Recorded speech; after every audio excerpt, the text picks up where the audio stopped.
a frictionless, agile experience ready to adopt public and private clouds and software as a service, all while maintaining security and keeping users productive and engaged from just about anywhere. Hello everybody, I'm Scott Lane. You've probably seen me demonstrate this workspace experience earlier today or in one of the many sessions I've done before. Now, I typically focus on what the end user experience is like, and you've also taken a deep dive into the architecture earlier today in our virtual event. Now we're going to dive into the consoles and walk through Citrix Workspace platform. We'll dig into the various services that make up Workspace, actually stepping through live consoles and doing some configuration along the way. My goal? To show you how to get started or take the next steps on your cloud journey with Citrix. There are 5 things that we're going to review today. You'll see how to migrate or quick deploy new Citrix virtual apps and desktops resources into a public cloud. Also, you'll see how to aggregate your on-prem Citrix environment together with those cloud resources in order to deliver an all-inclusive workspace experience. We will set up a software as a service application for you in this session to show you just how easy it is to securely deliver these resources. We'll add in multi-factor authentication to beef up security, and we'll look into how to get started with CITRIX Analytics. Now, I've talked to many customers out there, many who have an on-premise Citrix solution. It's critical to their business. It's been a valuable investment, maybe running a long-term service release. It looks something like this. Users securely getting access to virtual apps and desktops after hitting storefront and logging in. It works great, or it may have some things that you'd like to improve. You'd like to move forward with the Citrix Workspace vision, and you don't want to start all over again with a forklift upgrade. Well, if this is your situation, or even if it isn't, grab a cup of coffee and feel free to take some notes over the next half hour or so. We're going to step through some of the configuration. Now, a disclaimer first. This is not meant to be a design or an example of best practices. We just want to show you how easy it is to leverage Citrix Cloud to adopt Workspace for your users. So here's what I have in our lab today. There's an LTSR on-premise Citrix virtual apps and desktops environment, complete with gateways and storefront, and an untapped Azure resource zone, with networking complete between the two. We are going to use this cloud environment in our walkthrough today.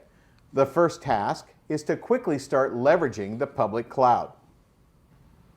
Now, if you've invested many years and a lot of time and effort into building your current on-premise location, you may be concerned about what it would take to move the configurations to a new control plane or a service. Well, that's where the automated configuration for virtual apps and desktop service comes in.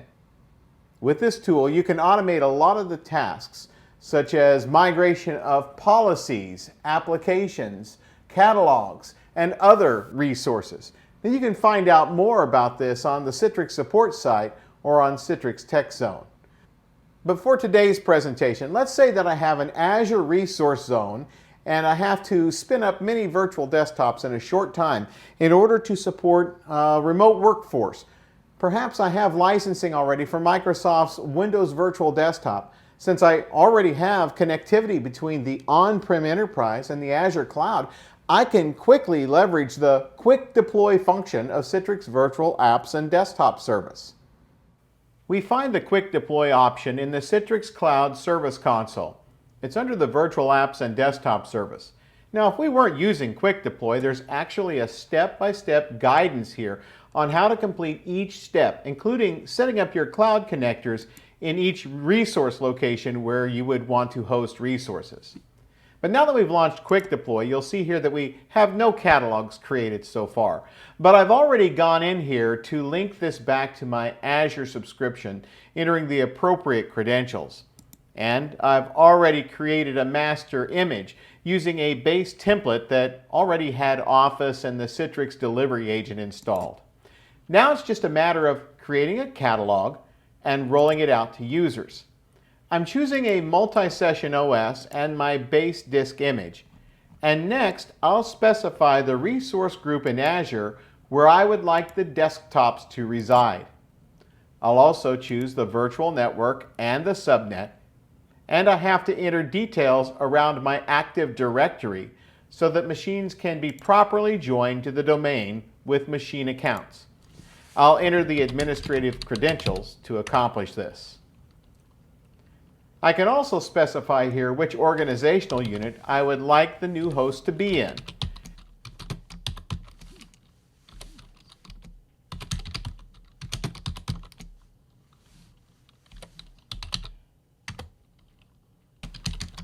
In the same wizard, I can specify the performance parameters of my host as defined by the cloud in which they reside. My choices include the hard drive, the processor, the CPU. This allows me to tailor the catalog to the performance needs and to scale. I'll also specify a naming convention for the machines. I can use a wildcard, like a number sign, to append a number behind the name for each virtual machine as it shows up in Active Directory.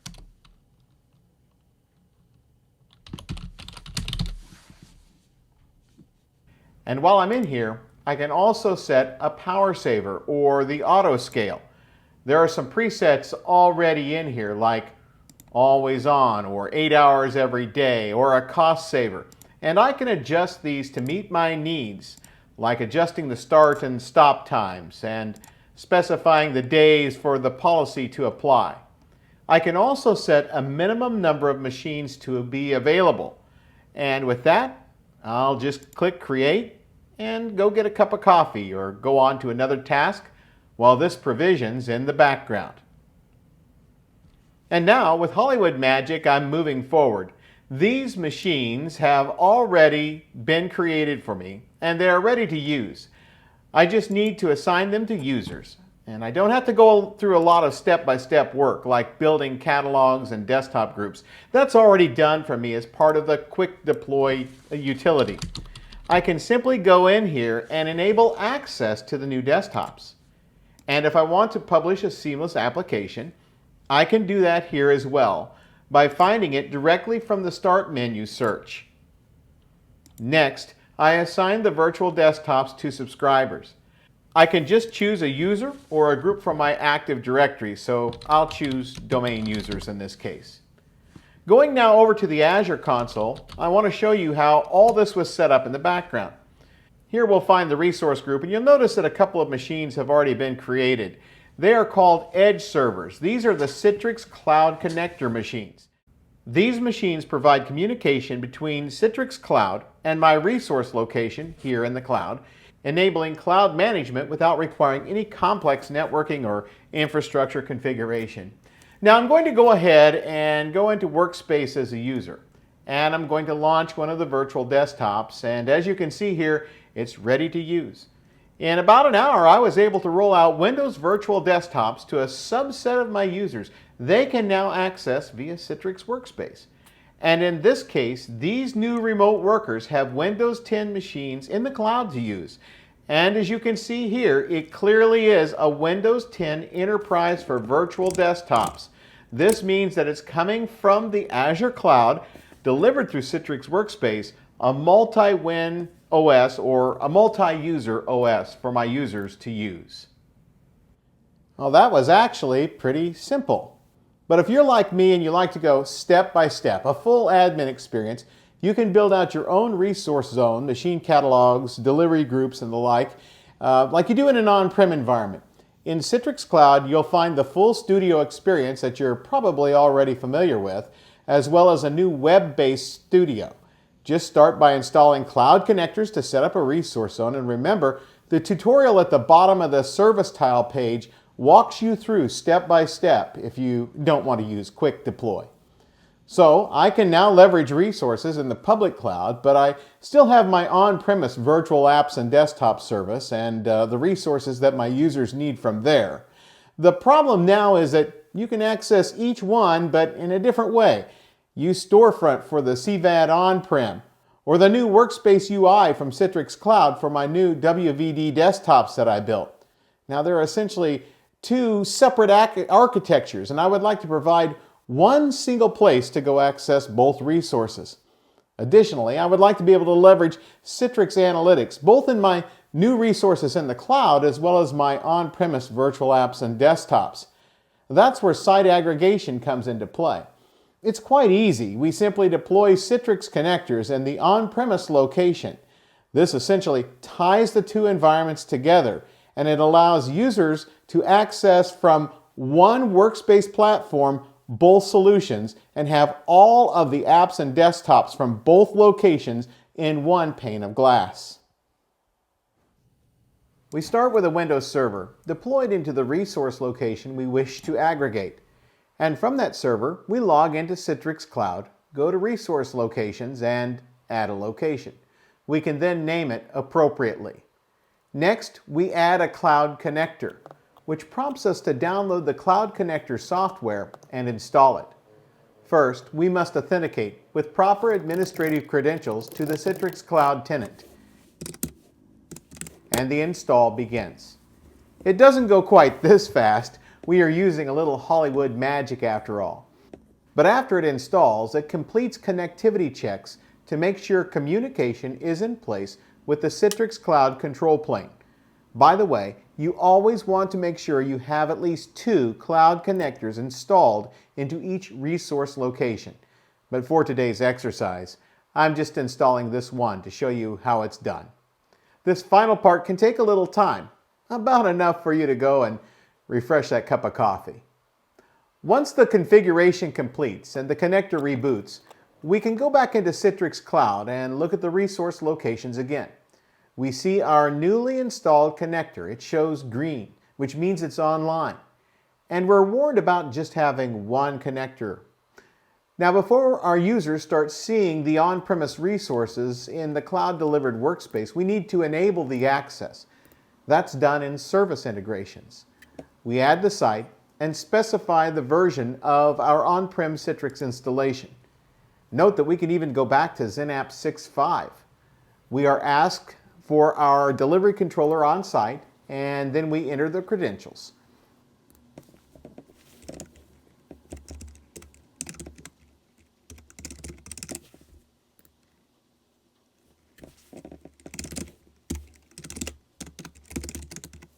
After completing the wizard, our users should now see resources from both on-prem as well as those delivered leveraging the Citrix Virtual Apps and Desktop service.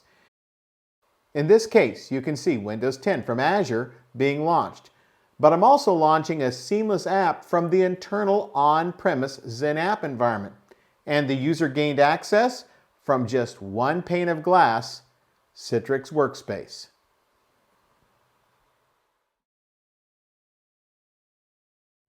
So now we can deliver resources from our on-premise Citrix environment as well as the Azure cloud. And we can add more resource locations just by adding cloud connectors as you have seen here. That is, so long as there's connectivity and Active Directory available. That means that you could have Google Cloud Platform, AWS, and other traditional Citrix sites, all from different geographic locations, all serving up apps and desktops, frictionless, secure, within one Citrix workspace. At this point, perhaps, administrators might want to tweak HDX policies in the Citrix Virtual App and Desktop service. That's where you can add security by locking down client drive access, printing, clipboards, watermarking, and things like that.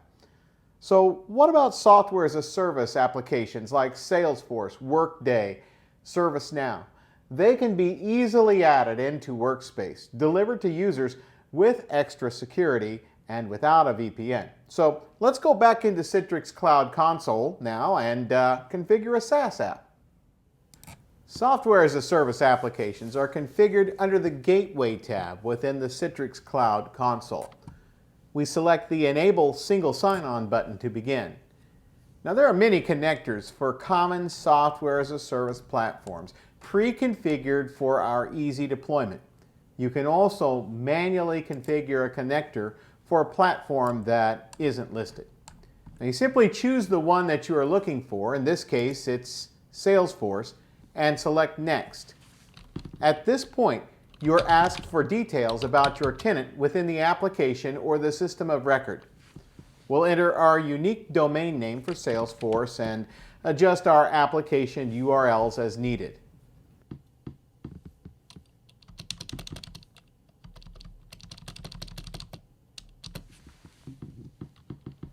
Next, we're challenged to enable enhanced security. Now, this is where we can really lock down a software as a service application. And this configuration can be applied differently to each application you deploy. You'll notice here that we can restrict clipboard access, printing, navigation, and downloads. And we can also display a watermark. This is all done within the Workspace browser that's embedded within the Citrix Workspace app. There are also options here for advanced security policies to restrict key logging and screen capture. This is part of the application protection policies. Now, for now, we'll leave those off, but we can come back and turn them on at any time. And next, we'll configure the single sign-on. This is where we enter the assertion URL for our SaaS application, as well as information about the user account name, the format that the app platform expects to receive during that SAML authentication process. From here, we can download the metadata into an XML file, and at that point, we save and finish. Now we'll switch over to configure the SaaS application to accept Citrix as the identity provider.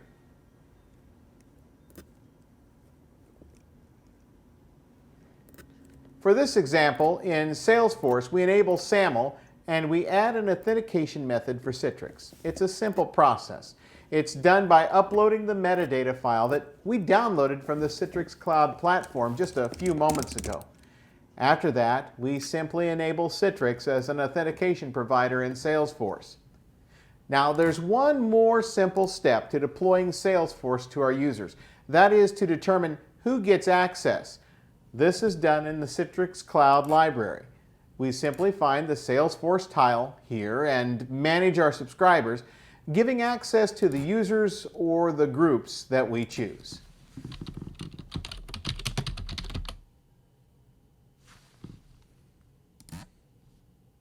And that was actually pretty simple. And now here's the result. We simply open Citrix Workspace, authenticate to it, refresh if we need to, and launch Salesforce. You'll notice that the Salesforce application is coming up in a browser that's part of Citrix Workspace, part of the app embedded into Workspace. That allows us to have those security controls. Obviously, you saw the single sign-on occur, the clipboard is restricted, and you can see the watermark right there within the application itself. So our workspace is coming along nicely. We have virtual desktops from the cloud quickly deployed. We are able to also deliver all of the on-prem XenApp, XenDesktop, Citrix Virtual App and Desktop resources that our users have relied on so much for so long. And now we've added an important line of business software as a service application. And we've amped up the security for this Salesforce app by adding on protections for secure workspace access. So what's missing? Well, there are a few things we still need to do in order to better secure the environment. The first is to enable strong authentication. Now, Citrix Workspace allows you to bring your own identity provider. You can use popular third-party solutions like Okta, Azure AD, and others. And we probably need to ensure that we use multi-factor authentication. Within the gateway service, you can enable multi-factor authentication, requiring users to provide stronger authentication, more than just a username and a password, but also something they have to reduce the risk of credential compromise. It's pretty simple to configure, so let's go back into Citrix Cloud Console and turn it on for our users. As always, we begin in the Citrix Cloud control plane. Multi-factor authentication is configured under the tile labeled Secure Workspace Access. Within this location, we select Manage Authentication Options, and we see many of the identity providers that you can leverage to secure access to your workspace environment. Now, in this case, we want to use Active Directory plus token. It's grayed out, not connected. So we click on the ellipsis to enable it. But we're not done yet. With the authentication method enabled, we now have to turn it on for our users, our subscribers. We click on the ellipsis again and choose Manage Subscriber Access. And one more screen. This is the final point where we enable the MFA token. When we select Active Directory plus token, we are prompted to accept a notice. This is letting us know that doing so will impact our subscriber experience. It's basically telling us that once we turn this on, all of our Workspace subscribers will have to set up their MFA token to gain access. So you want to time this change carefully and communicate it to your users. Now, from the user side, to set up multi-factor authentication, I go into Workspace and choose Set up Multi-Factor Authentication.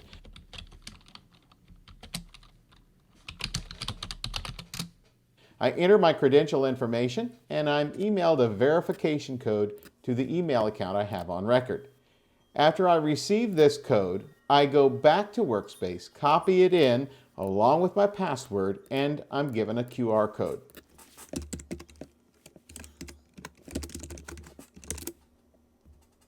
At this point, I'm ready to set up my mobile device. I just download the Authenticator app of choice and scan the QR code on the screen. Now, sorry, I can't show this to you right now. The security feature in Google Authenticator blocks me from recording that part of the screen. Well, now that the Authenticator is set up on my device, I simply go back to Workspace, enter my username, password, and the token from the Authenticator app. And with that, I'm logged into Citrix Workspace again, and I have access to all the resources that have been deployed to me before, albeit with an added level of security. And now, on to the next step in rolling out a robust, secure, intelligent workspace. So next on my list is CITRIX Analytics. By using the Citrix Cloud platform to deliver my users' work experience, I'm all set to start collecting insights. Even on my old on-premise deployment, the XenApp or XenDesktop environment that I started out with, it can feed insights into the system. As machine learning takes place, I can be alerted to serious security risks or user behaviors that I might otherwise miss, and I'll gain insight into the user's experience. I can even set policies to have Citrix Analytics invoke actions when some threshold of user behavior is crossed. It sounds powerful and a lot to set up, right? Well, not at all. You guessed it, we configure it all within the Citrix Cloud web console. In the Citrix Analytics service pane, we see three pillars of insight. They are security, performance, and usage. We're going to focus mostly on security at first. We're guided to the settings area, and that's where we choose our data sources. You'll notice that nothing is turned on by default, so there is no data yet for the Citrix Analytics platform to work with.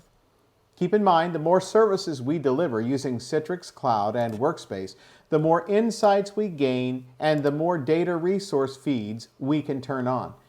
Now that this is refreshed, you can see that I can start turning on the data processing. It's already switched on for Active Directory. I'll also turn it on for access control, which includes our software as a service and web apps, and as well I'll turn it on for virtual apps and desktops. So with data collection on, Citrix Analytics service will start to collect data. You'll notice that I'm advised that I can collect data from my on-prem ADC gateway. I can collect analytics information from it by adding a gateway connector to the on-premise location. It's a similar approach to the way that I added connectors to bring my XenApp and XenDesktop on-premise into my workspace environment. While I'm in the console, I can also set up specific policies or actions to be taken autonomously by the system. Now, out of the box, there are some that are very useful and already enabled. Things like unusual access or first-time access from a new device. Looking deeper into the policy, you can see that once the policy has been triggered, the administrator can select the actions that are required to be taken. In this case, the user gets a message confirming that it's them accessing from a new device, and it asks them to verify. Of course, you're not limited to the pre-configured policies out of the box. You can create your own policies to invoke actions based on your needs. Remember, the more services you deliver in the Workspace platform, the more triggers you have to choose from to pick up on user behavior, and the more actions you can take. So now I'll look into the user side, and I'm going to log back into Workspace, this time for the first time on a new device. And that should invoke an autonomous action. Once logged in, I launch a virtual desktop, in this case Windows 10. So this is the first time that I've launched from this new endpoint device. And it should invoke one of the analytics policies. So moving back over to the console, sure enough, if I look at the security dashboard, I'm starting to show up with a rising risk score. My risk score isn't too high yet, but obviously the analytics platform has sent a message to my email of record. It's asking me to verify that indeed it was me logging in and gaining access. And should my security risk score continue to rise, administrators can see a breakdown of the issues up here that are cause for concern. Keep in mind that you don't have to violate policies to have risk scores rise. CITRIX Analytics leverages machine learning to determine normal patterns and to pick up on things that are outside the norm and could be security risks. So what about performance analytics? Security and performance insights are very important in these times with so many people working remotely and leveraging the resources of Citrix Workspace. In the performance section of Citrix Analytics, you can dig deeply into sessions that your users have launched or find out about sessions that didn't launch at all. With everyone competing for bandwidth on the home internet these days, you can also gain insight into the HDX session latency. You can also find out what the responsiveness is, even the session launch times, drilling all the way down into each step of the session setup process. Keep in mind, with Citrix Analytics, over time, more insights are collected, and the analysis becomes even more rich and powerful. So now we have a Citrix Workspace environment for our users. It's providing VPN-less yet secure, rich access to cloud virtual resources as well as our legacy on-premise Citrix environment. We've enabled software as a service and onboarded the powerful Citrix Analytics platform.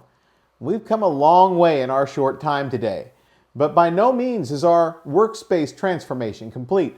There are other things you can do on your workspace journey, things like leveraging your investment in on-prem ADC gateways, which can be tied to Citrix Cloud.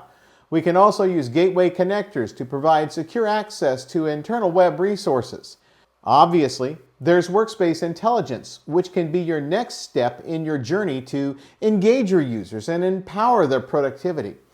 We could add files to Workspace, including connectors for OneDrive, Google Drive, and even on-premise file shares. We can put our own unique brand on the Workspace experience with our logo and more.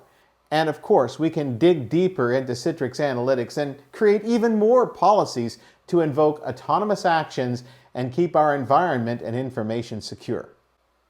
I trust this session has been valuable for you today. My key takeaway is that it's really easy to get started with your workspace journey.